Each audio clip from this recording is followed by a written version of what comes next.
This book, Autobiography of a Yogi, is a spiritual classic by the great yogi sage Paramahansa Yogananda. If I were on a deserted island and I had to choose 3 books, I would have this book, the Bible, and the Bhagavad Gita, the Hindu Bible. That's what I would take.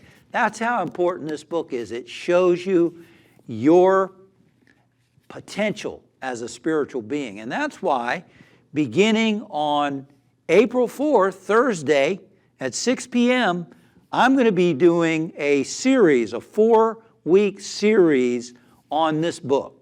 So I encourage you, order a copy. Make sure you get the one with the blue cover. This is his unedited version.